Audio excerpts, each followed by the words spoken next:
সারাদিন রোজা রাখার পরে ইফতার আইটেমে যদি এরকম fruit mixed custard dessert item থাকে তাহলে কিন্তু খেতে মন্দ না।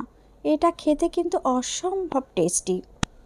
একটা মিক্সিং বল নিয়েছি, আগে থেকে জাল করে রাখা লিকুইড মিল্ক দিয়েছি হাফ কাপ, আর এখানে আমি কাস্টার্ড পাউডার দিব 1 টেবিল চামচ। দিয়ে এখন ভালোভাবে একটু গুলিয়ে নেব। এই মিশ্রণটা আগে থেকে রেডি করে রেখে দিবেন। ভালোভাবে আমার গুলিয়ে নেওয়া হয়ে গিয়েছে। চুলার উপরে একটা প্যান বসিয়ে লিকুইড মিল্ক দিয়েছি আধা কেজি, চিনি দিয়েছি 1/3 কাপ। যে যেমন মিষ্টি খেতে ভালোবাসেন চিনির পরিমাণটা এখানে অ্যাড করে দিবেন। চুলার জালটা মিডিয়াম হিটে রেখে চিনিটা ভালোভাবে গুলিয়ে নিয়েছি। এখন এখানে আগে থেকে রেডি করে রাখা কাস্টার্ড পাউডারটা ঢেলে দিয়েছি। দিয়ে এখন মিডিয়াম টু লো হিটে রেখে অনবরত নাড়াচাড়া করতে হবে আর জাল করতে হবে, নিচে যেন কোনোভাবেই লেগে না যায়। সামান্য একটু লবণ দিয়ে দিয়েছি, দিয়ে অনবরত নাড়তে হবে যতক্ষণ না একটু ঘনত্ব ভাব চলে আসে। যদি চুলার জালটা হাই হিটে থাকে আর নিচে যদি লেগে যায় বা পুড়ে যায় তাহলে এর টেস্ট কিন্তু একদম নষ্ট হয়ে যাবে।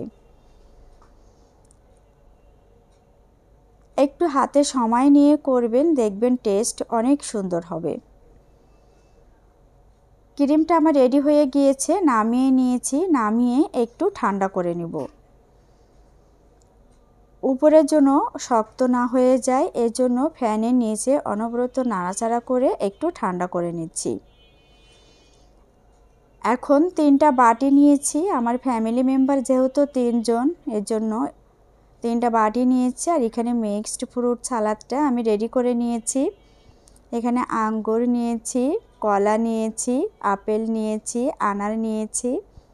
আপনার বাসায় যে ফ্রুটস আইটেমগুলো থাকবে আপনি আপনার পছন্দ মতো আইটেমগুলো নিয়ে নেবেন। নিয়ে এখন বাটির নিচে এভাবে দিয়ে দিচ্ছি।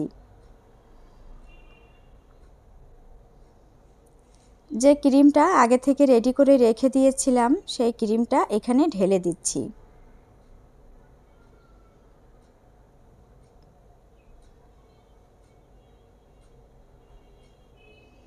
আর এখানে কিছু ফ্রুটস আইটেম আমি কেটে রেখে দিয়েছি। অরেঞ্জ নিব, কালো আঙ্গুর নিব, আনার নিব, সাদা আঙ্গুর নিব। ডেকোরেশনটা আপনারা আপনাদের পছন্দ মতো করে নেবেন। সারাদিন রোজা রাখার পরে যদি এরকম 1 বাটি খান দেখবেন শরীরে অনেক শক্তি ফিরে আসবে এবং খেতেও অনেক ভালো লাগবে।